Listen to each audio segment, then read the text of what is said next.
So I am pleased to inform everyone that Seattle has been liberated. The Capitol Hill Autonomous Zone, otherwise known as CHAZ, I think they switched their name to CHOP, but I'm told they went back to CHAZ, was a failed 4-week Democrat experiment by the radical left, and the results are in. Anarchy is anti-American. Law and order is essential. Peace in our streets will be secured. While the Democrat mayor of Seattle proclaimed that CHAZ was to be, quote, the summer of love, in fact, it was not. And other failed Democrat politicians also remained passive or even silent in the face of anarchy. But while that happened, President Trump set the tone. Law and order must prevail to preserve peace in our streets. The president is not the Democrat governor of the state of Washington. The president is not the Democrat mayor of Seattle, but nevertheless, the president must lead by example and be prepared to act in the face of failed Democrat leadership, which is what we saw in Democrat Seattle and Democrat Wisconsin. President Trump has always stood on the side of law and order, and we are pleased to report that law and order has prevailed and Seattle has been liberated from the anarchist. In President Trump's America, autonomous zones will have no sanctuary. The BAZ, B-H-A-Z, which stood for the Black House Autonomous Zone across from the White House, was swiftly dismantled.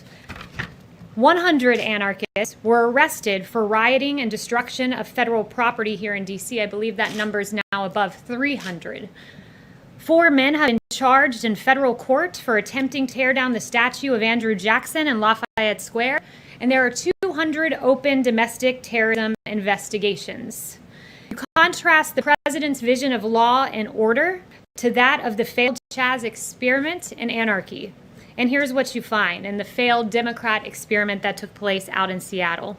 The Seattle Times said the shooting at Seattle's CHOP protest tragically killed a 16-year-old boy, leaving a 14-year-old seriously injured. That's what happens in an autonomous zone. The police chief, Carmen Best, who did a marvelous job winding down the CHOP zone, noted that CHOP has become lawless and brutal and enough is enough, and she took action.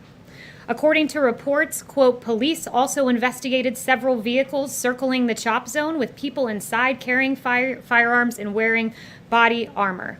This was no, quote, summer of love, as the Democrat mayor in Seattle said. And President Trump compelled action. He has said, take back your city now. If you don't do it, I will. He has said this is not a game. These ugly anarchists must be stopped immediately, move fast. And finally, the Democrat mayor in Seattle, who was long delayed, finally gave the order to dismantle the CHAZ, and it was an admission. It was an admission that President Trump's vision is right, that anarchy is wrong, and that law and order bring peace. And with that, I'll take questions. Kristen. Kayleigh, thank you so much. National Security Advisor Robert O'Brien said that the intelligence about the alleged Russia plot was being taken so seriously that U.S. allies were alerted and that it could impact military tactics. So how is that a hoax? Well, as I mentioned yesterday, what happens when any intelligence comes in unverified, if there is any way that it could affect American troops or allies, it is immediately communicated on the ground to ensure that troops and commanders and generals can make the best decisions, tactically speaking. So that's the way it's done. But what I would say is at the same time, until there's a strategic decision for the president to make, until it is verified, it is not briefed up to the president of the United States. That's how intelligence works. Is he angry or frustrated or upset about the fact that he was not in the loop on this when members of Congress were briefed and U.S. allies were briefed?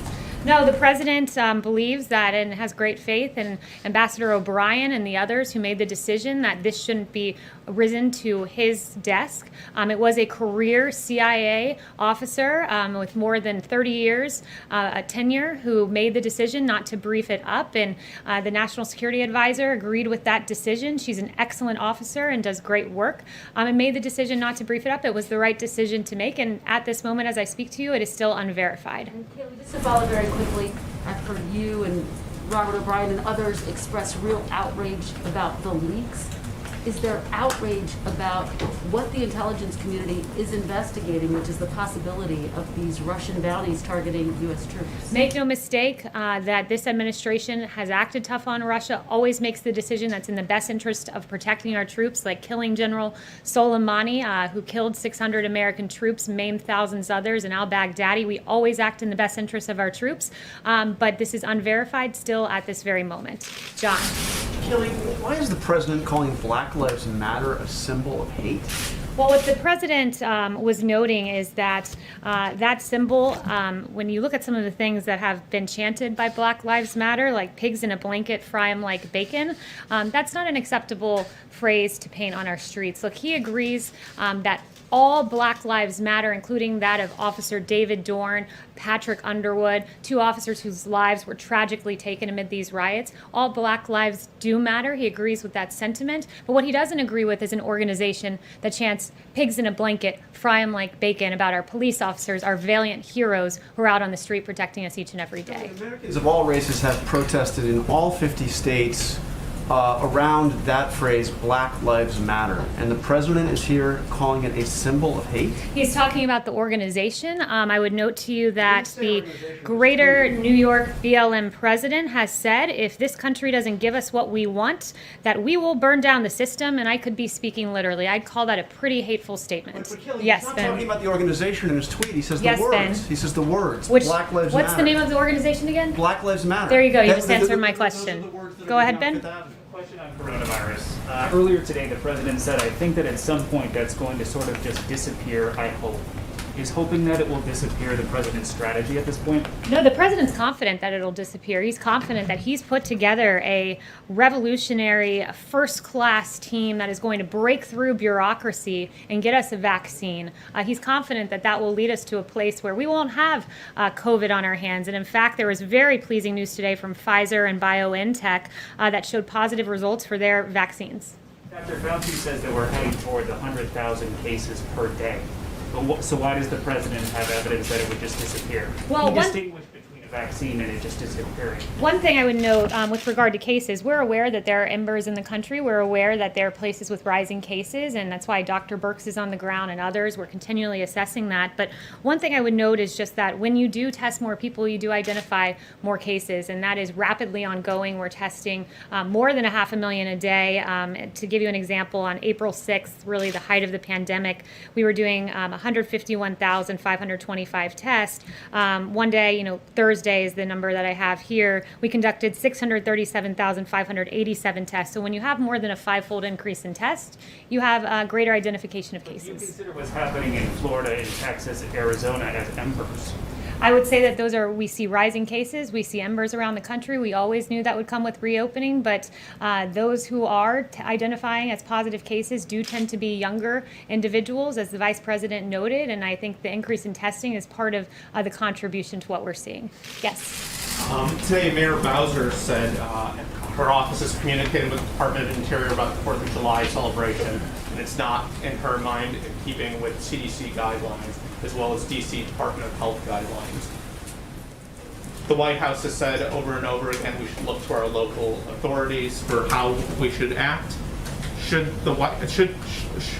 the administration be following the local guidelines in The this? president has said that we should follow our local authorities with masks, so that's the decision that he encourages people to follow those authorities. The CDC guidelines, I'd also note, say recommended but not required, and we are very much looking forward to the 4th of July celebration. Yes. Are you preparing some options for the president to consider for retaliation against Russia should this intelligence prove to be true? I won't get ahead of the president on action. I also won't get ahead of the intelligence, which at this moment is unverified. Does the president want this intelligence to be corroborated or not? What has he told his advisors on this front? The president, it's unverified. It's being assessed. It's going through the same process normal intelligence would go through. But what's unfortunate is we're having this discussion because of the New York Times deciding to run with this and erroneous information about the president being briefed, which was not true, and the erroneous information that there was a conclusion when in fact there was not a conclusion. Jen?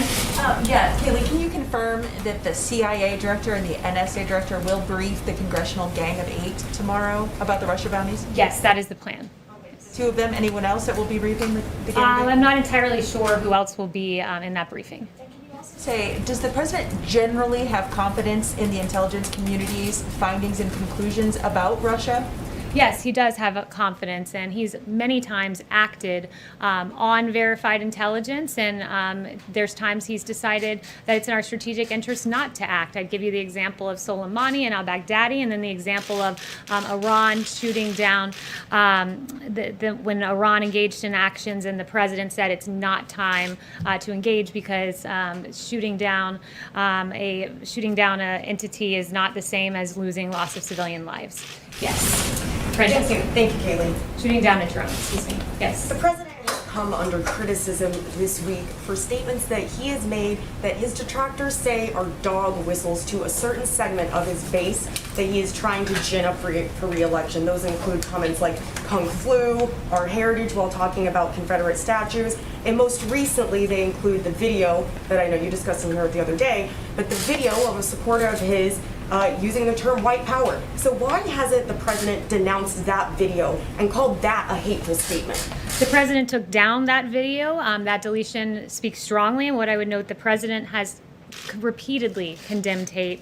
August of 2019, in one voice, our nation must condemn racism, bigotry, and white supremacy. These sinister ideologies must be defeated. Hate has no place in America. In April 2019, we have no tolerance for those who disrupt this peace, and we condemn all hate and violence, especially in our places of worship.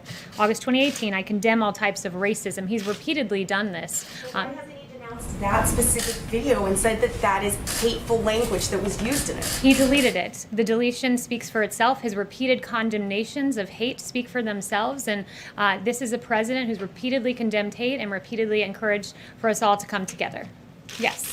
Thank you, Kayleigh. Did the president meet today with Senate Republican leader McConnell about the future recovery aid package?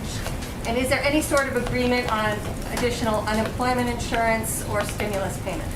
Yeah, so I have no announcements with regard to his meetings, but what I would say is he did mention that in a phase 4, he would be open to direct payments on the point of unemployment insurance. One thing that he's concerned about is he does not want to see an incentive not to work, and enhanced unemployment benefits that Senator Schumer has suggested would be an incentive for people not to get back to work, and he wants to encourage people to get back to work. And at the same time, he's mentioned a payroll tax holiday, a big win for our workers that helps those who are on the lowest end of the payroll, would help the Americans who need it most. So those are some things he's talked about for phase 4. Yes. Hey, you used the word embers to describe the coronavirus, but yesterday another all-time record of 47,000 cases and 4 times this week a new record.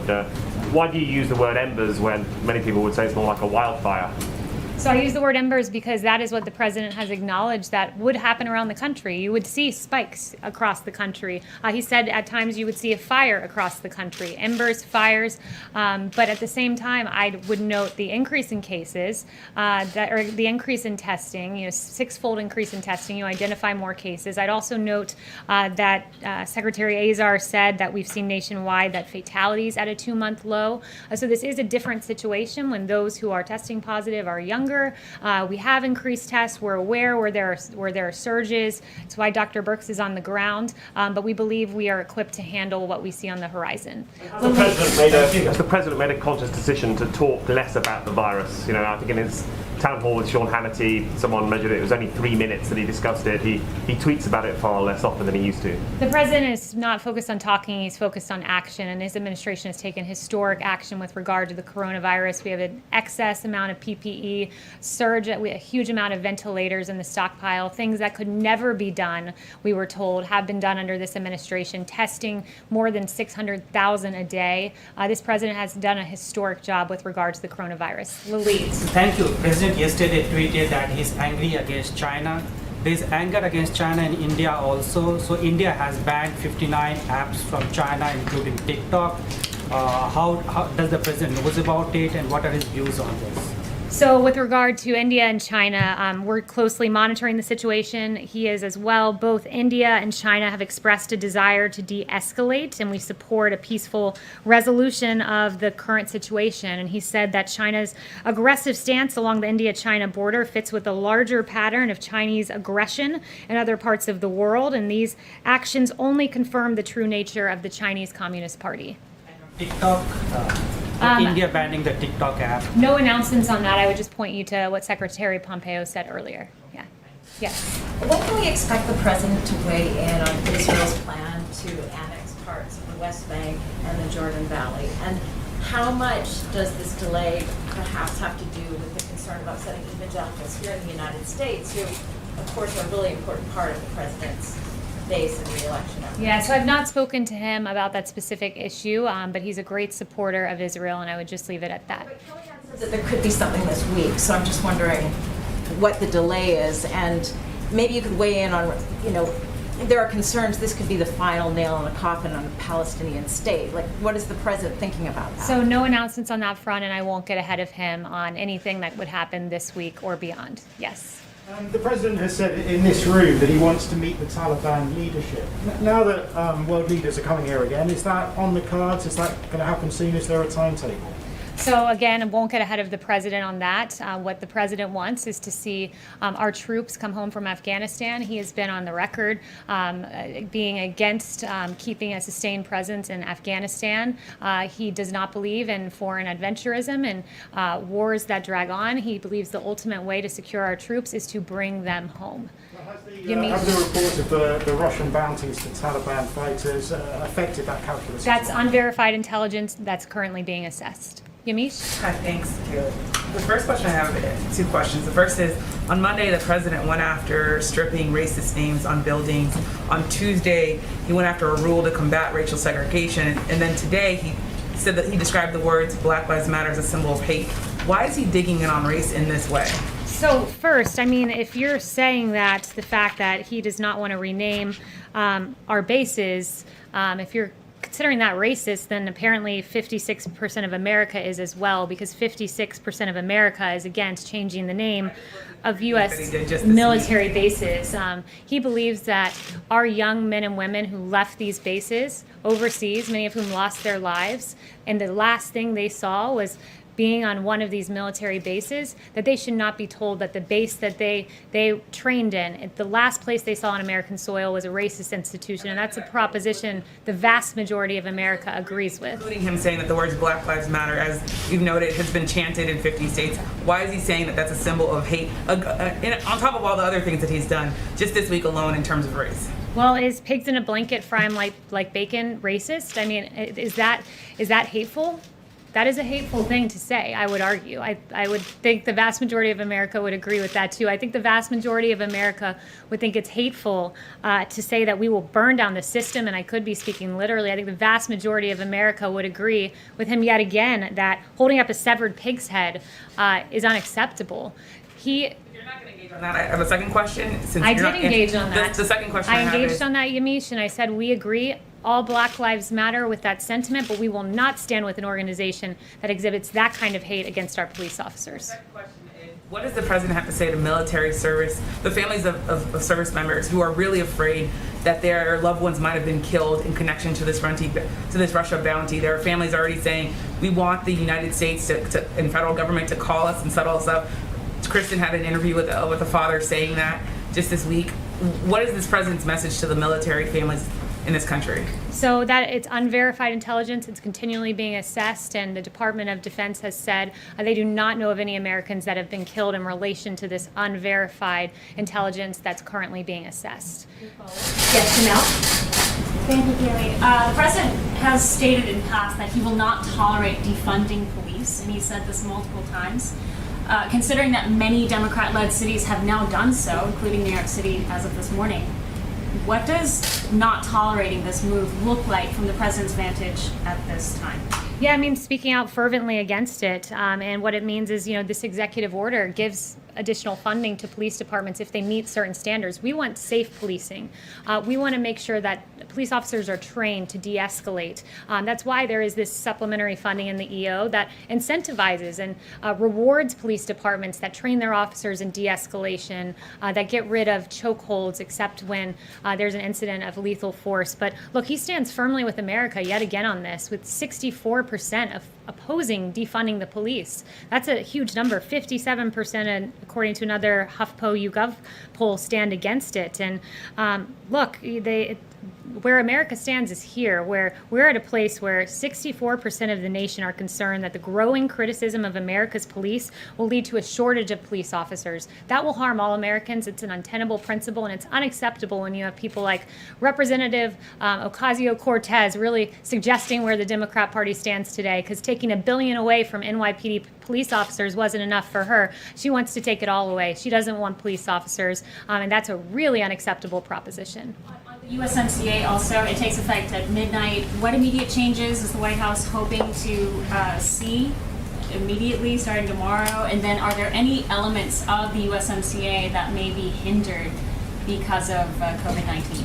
Yeah, the USMCA today, that goes into effect. It's a huge deal. For years, for decades, NAFTA wreaked havoc on American society, closing our factories, hemorrhaging American manufacturing jobs. The USMCA is a massive win. It will create 176,000 jobs, add $68 billion to the U.S. economy.